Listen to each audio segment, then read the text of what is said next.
지난주 전 세계에서 일어난 주요 사건들, 친구들, 지난주 전 세계에서 일어난 중요한 사건들을 함께 알아보겠습니다. 1위. 일반적으로 누군가를 납치하려면 적절한 계획이 필요합니다. 주변에 감시하는 사람이 있는지, 납치 대상이 소리칠지 등을 확인하고 많은 예방 조치를 취합니다. 한 사람을 납치하려면 최소 3명이나 4명이 필요할 수 있습니다. 하지만 만약 한 명의 작은 개인이 자신보다 훨씬 큰 12명을 납치한다면 어떨까요? 믿기 어렵지만 바로 중국에서 그런 일이 발생했습니다. 역사상 처음으로 이런 일이 일어났습니다. 이 납치는 매우 고도로 기술화된 납치였습니다. 납치범은 1피트 높이에 불과했지만 납치된 사람들은 모두 5피트 이상이었습니다. 그 극히 영리한 납치범은 누구였을까요? 바로 작은 로봇이었습니다. 이 작은 로봇은 한 가게 안에 있었고 옆 가게로 이동했습니다. 인공지능을 이용해 12대의 더 큰 로봇을 쉽게 납치했습니다. 마치 전문 납치범처럼 말이죠. 그러나 중요한 논리적 결함을 놓쳐 결국 잡혔습니다. 전체 과정은 CCTV에 기록되었습니다. 영상에서 볼 수 있듯이 항저우 기반 로봇 회사에서 개발된 작은 로봇 에어바이가 상하이 로봇 전시실에 들어갑니다. 거기서 자신보다 큰 12대의 로봇을 보고 소통을 시작합니다. 큰 로봇 중 하나가 허락 없이 나갈 수 없습니다. 라고 말합니다. 작은 로봇 에어비는 그럼 집에 갈 수 있나요? 라고 묻습니다. 큰 로봇은 집이 없습니다. 라고 답합니다. 이에 미니 납치범은 그럼 저와 함께 가세요. 라고 말하며 마치 아이들에게 초콜릿을 주는 것처럼 그들을 최면시킨 듯이 10비대의 큰 로봇이 작은 로봇을 따라갑니다. 초기에는 이 장면이 연출된 것이라고 생각했지만 두 회사 모두 이 장면이 각본 없이 실제로 발생했다고 밝혔습니다. 2번, 해양 생물 중 가장 위험한 생물 중 하나인 백산가리가 있습니다. 이 상어의 이빨에 걸린 모든 생물은 조각나서 찢겨집니다. 어린 시절 영화에서 본 것과 달리 상어는 인간을 보는 순간 공격하는 것이 아닙니다. 실제로 이러한 공격은 매우 드뭅니다. 또한 상어가 자주 출몰하는 지역에서는 관광객의 출입이 일반적으로 금지되어 있습니다.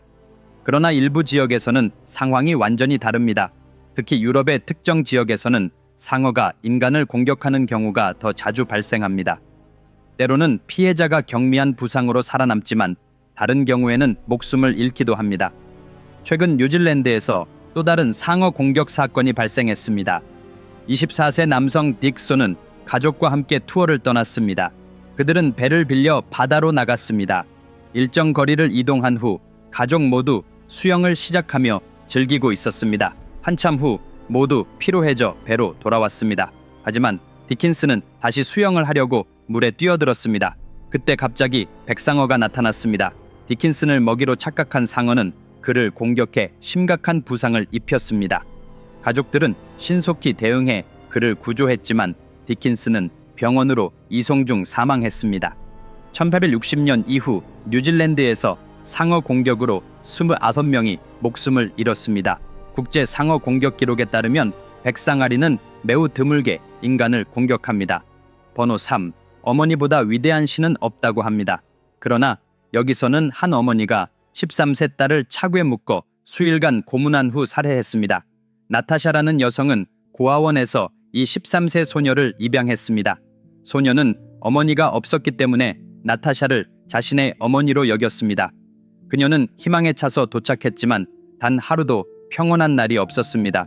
나타샤는 매일 그녀를 때리고 욕을 하며 노예처럼 대했습니다.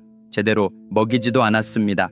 결국 새로운 삶을 얻었다고 믿었던 소녀는 완전히 생명을 잃었습니다. 이 끔찍한 행위를 저지른 후 나타샤는 아무것도 모르는 척했습니다. 그녀는 경찰에 전화해 제 딸이 차고에 있고 의식을 잃었습니다. 라고 말했습니다. 경찰이 도착했을 때 그들은 충격에 휩싸였습니다. 그들은 30년 동안 이런 끔찍한 사건을 겪은 적이 없다고 말했습니다. 소녀의 시신은 기저귀만 입은 채 발견되었습니다. 그녀는 며칠 동안 굶주렸고 심각한 신체적 고문을 당했습니다. 초기에는 경찰이 무슨 일이 일어났는지, 소녀가 어떻게 죽었는지 알아내지 못했습니다. 나중에 경찰은 나탈리아를 자신들의 방식으로 신문했고 진실을 밝혀냈습니다. 그리고 생각해보면 나탈리아는 이미 자신의 자녀가 4명이나 있었습니다. 번호 4. 내가 김엄마라고 부르는 김이 하는 일은 모두 매우 특별한 방식으로 진행됩니다. 모두가 알고 있듯이 북한과 남한은 사이가 좋지 않습니다. 김은 남한을 자극하는 일에는 결코 게을리하지 않습니다. 그가 지금 무엇을 하고 있을까요? 그는 남한 국경 근처에 거대한 스피커를 설치하고 있습니다. 낮과 밤을 가리지 않고 최대 음량으로 자동차 사고 소리나 음산한 유령 소리를 내보내고 있습니다.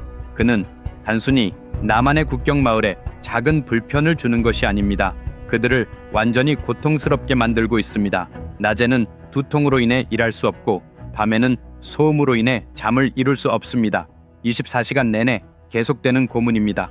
그 마을 주민들은 심리적으로 고통받고 있습니다. 이 상황은 하루 이틀이 아니라 수개월 동안 계속되고 있습니다.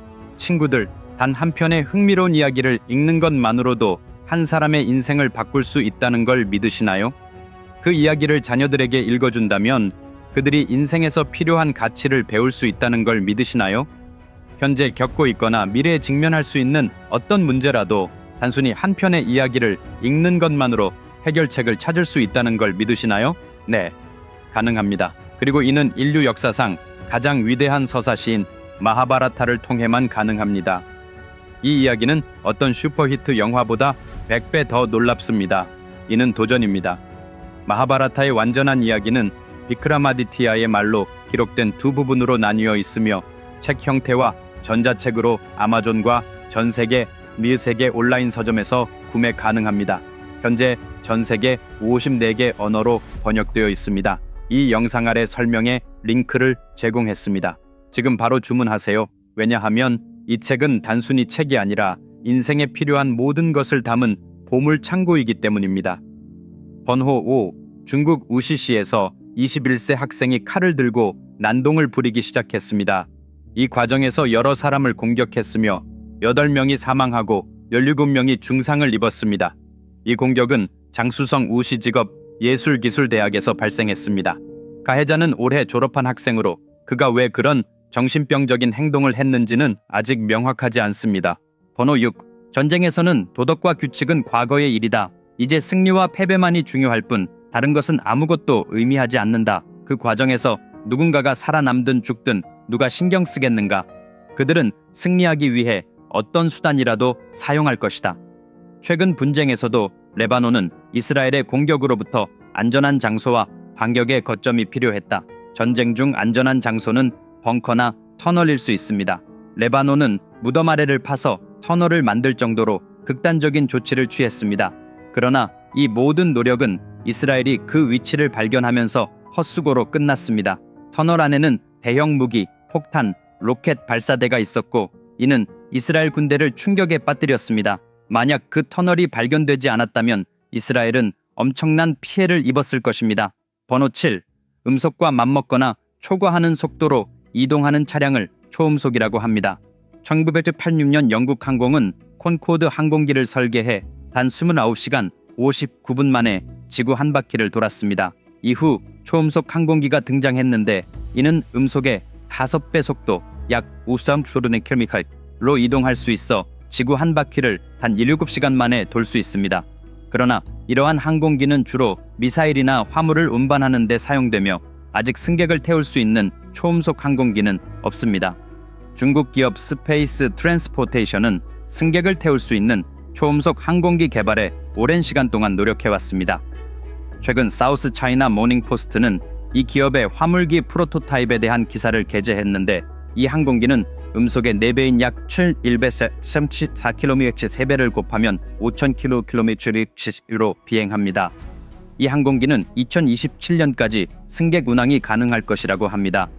중국뿐 아니라 미국 기업인 비너스 에로스페이스도 스타게이저라는 초음속 항공기를 개발 중이며 2030년까지 완성할 계획입니다. 현재 델리에서 런던까지 비행하는데 약 9시간이 소요되지만 이러한 신기술이 도입되면 단 1시간 만에 도착할 수 있을 것입니다. 즉, 인도에서 점심을 먹고 저녁에 런던으로 편안하게 이동할 수 있다는 의미입니다. 단점은 이러한 속도가 중대한 오염을 유발할 수 있다는 점입니다. 친구들, 다음 주 월요일 저녁 5시에 다시 만나요. 그 사이 제 마하바라타 책을 바로 주문해주세요. 영상 설명란에 링크를 넣어두었습니다. 아직 제 채널에 구독하지 않았다면 지금 바로 구독해주세요. 그럼 안녕히 계세요. 안녕.